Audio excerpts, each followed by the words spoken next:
The Mississippi River is at historically low levels, which could impact the food supply and our wallets. The Mississippi River is drying up. Water levels in some areas near historic lows. This is the footage that got a federal scientist fired for refusing to stay quiet. 200 billion gallons vanishing every day. No drought, no diversion, just gone. And when she demanded answers, the government started erasing the data. But what they found hiding beneath the riverbed is even more terrifying. And by the end of this video, you'll understand why some researchers believe the Mississippi is just the beginning. The footage that changed everything. On October 17, 2024, NASA's Terra satellite captured images that sent shockwaves through the scientific community. The footage showed water depths near Memphis measuring less than 3 feet. These levels haven't been recorded since monitoring began in 1872. The mighty Mississippi, responsible for $400 billion in industry and 1.3 million American jobs, had transformed into something unrecognizable almost overnight. Here's the catch. What should take centuries of natural change occurred in just 18 months. And nobody at the USGS could explain how. Drought is the only reason we see her. Normal pool of the river is up there in that tall green weedy patch. Dr. Amanda Winters had spent 23 years studying rivers, seen droughts, floods, catastrophic storms. Nothing prepared her for the numbers appearing on her instruments. Her team uses acoustic Doppler current profilers to measure river discharge. Basically, these are underwater sonar systems that map water velocity across the entire river cross-section. The technology is precise. The math is simple. Water in equals water out, minus evaporation and human use. Except the math had stopped working. Water entering the lower Mississippi at Memphis measured 312,000 cubic feet per second. Standard calculations meant they should see approximately 340,000 cubic feet per second at Baton Rouge 7 days later. Instead, they measured 287,000 cubic feet per second. And get this, 53,000 cubic feet per second had simply vanished across 600 river miles. That's 34 million gallons per minute. The entire flow of the Colorado River, gone without a trace. Dr. Winters assumed instrument error at first. She recalibrated sensors, ran duplicate measurements, sent samples to independent labs. Every single test confirmed the same impossible reality. By December 2023, she was making phone calls at 2 a.m., waking colleagues across 3 time zones. The loss rate had increased to 89,000 cubic feet per second. By March 2024, it reached 143,000 cubic feet per second. Her hands were shaking when she compiled the quarterly report. Can't just drive across the bridge worrying about getting somewhere else without understanding what this river means. It's our lifeblood and has been for many years. The Mississippi was hemorrhaging volume at an accelerating rate, and she was about to learn that powerful people didn't want anyone asking why. If you want to understand what's really happening beneath America's rivers, make sure you're subscribed. We're tracking this story as new data emerges. But the real nightmare was just beginning. Because when engineers started mapping where the water was going, they discovered something that made the vanishing look like a minor symptom of a much larger disease. The cover-up. In April 2024, the Army Corps of Engineers convened an emergency technical review board. 37 senior hydraulic engineers, geologists, and climatologists reviewed 18 months of data from every monitoring station between St. Louis and New Orleans. Here's where it gets really disturbing. Their preliminary report, marked internal review only, contained a single devastating conclusion.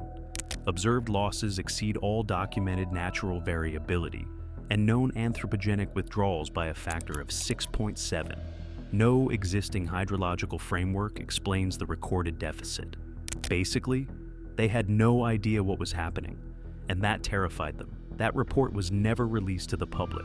Colonel David Chen, a senior hydraulic engineer with the Army Corps' Mississippi Valley Division, pushed back hard against burying the findings. According to sources who attended the classified briefings, Chen told his superiors, "We can't just make this data disappear.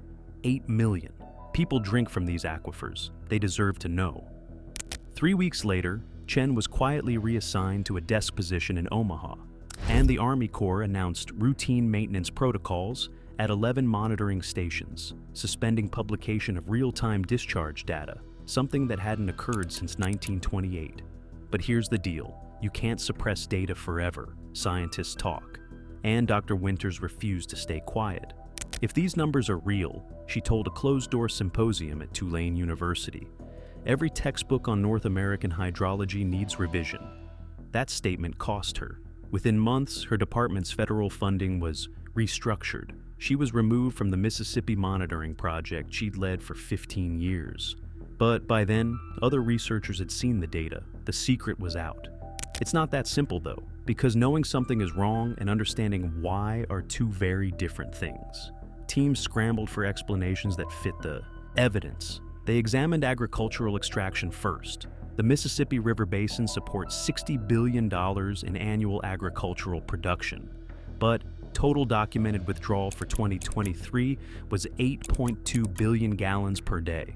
Substantial, yes, but less than half the missing water. They studied evaporation using satellite thermal imaging. The data showed evapotranspiration rates only 2.3% higher than the 30-year average.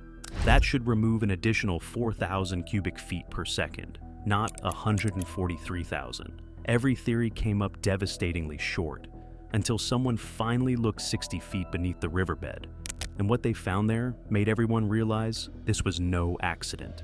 The bleeding earth. Geologists deployed 127 seismometers in a grid pattern spanning both sides of the river from Memphis to Vicksburg. They generated acoustic profiles of the subsurface down to 2,000 feet. And get this, the seismic data revealed something that shouldn't be physically possible. Porosity measures, how much empty space exists within sediment.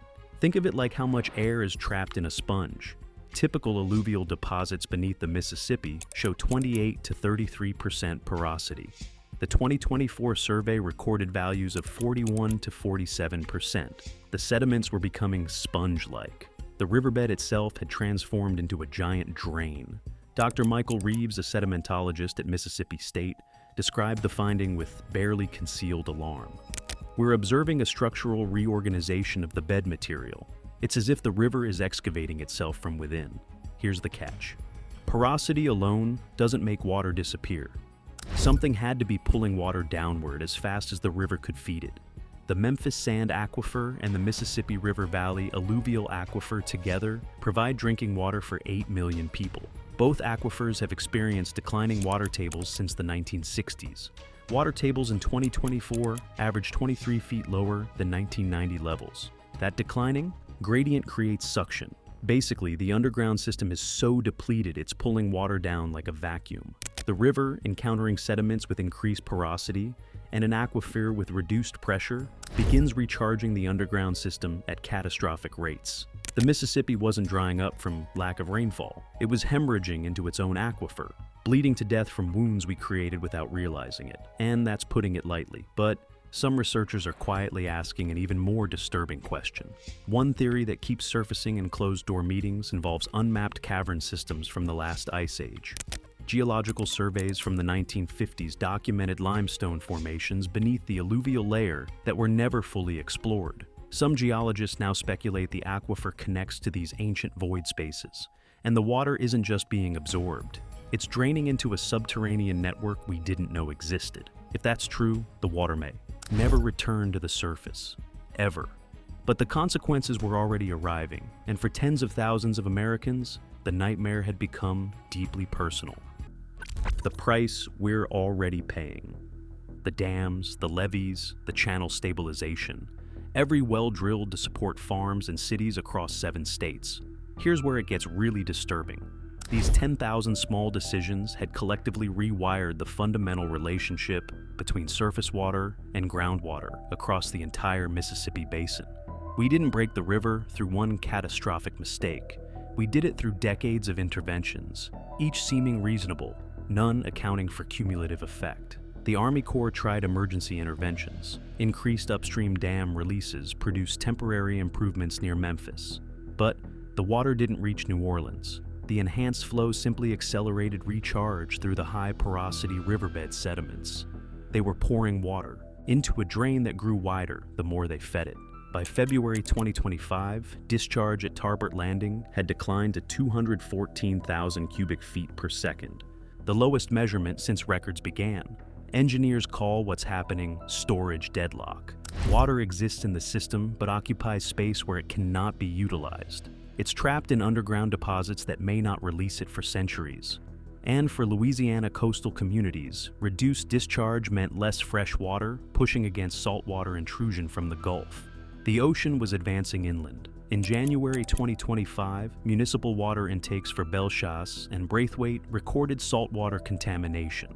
Over 80,000 residents lost access to drinkable water overnight. Maria Thibodeau, a third-generation resident of Braithwaite, watched her tap water turn brackish. "My grandmother raised 6 kids drinking from that tap," she told local reporters. "Now they're telling us we can't even wash our hands with it? How does a river just stop protecting us?" It's not that simple, though. The aquifer deficit took 60 years to create. Refilling it could take just as long, assuming we stopped all groundwater pumping tomorrow, which we can't, because 8 million people depend on those wells for drinking water. It's a feedback loop with no exit. The question no one can answer. Today, the Mississippi continues its silent retreat. Monitoring stations track the decline with devastating precision. 10 million people depend on Mississippi River water. $200 billion in annual economic activity relies on navigable depths. 400 species require specific flow conditions for survival. Right now, barges carrying 60% of America's grain exports sit stranded on exposed sandbars. The economic losses mount by the hour. Dr. Winters, now working independently after losing her federal position, has shifted from disbelief to grim resignation. "We're learning that rivers don't respond to engineering on human timescales," she said recently. "They respond to geology, to accumulated pressure, and we've been accumulating pressure for a century." Somewhere beneath the riverbed, in the dark and pore spaces of sand deposited when glaciers last retreated, 200 billion gallons per day continue their silent descent, vanishing into depths that may not release them for generations. That satellite footage showed something that shouldn't be possible: a river bleeding to death from wounds we inflicted without understanding what we were doing. And here's what keeps hydrologists awake at night. They're now examining whether similar conditions exist beneath other major American rivers. The preliminary data is not encouraging. The Mississippi might just be the canary in the coal mine. What's happening here could be a preview of what's coming for waterways across the continent. A slow-motion catastrophe decades in the making, finally revealing itself through footage that defies everything. Scientists thought they knew. The question isn't whether we can fix this anymore. The question is whether we can adapt to a future where America's mightiest rivers simply drain away beneath our feet. And right now, nobody has an answer. What do you think is causing this? Is this the beginning of something much larger, or can we still reverse the damage?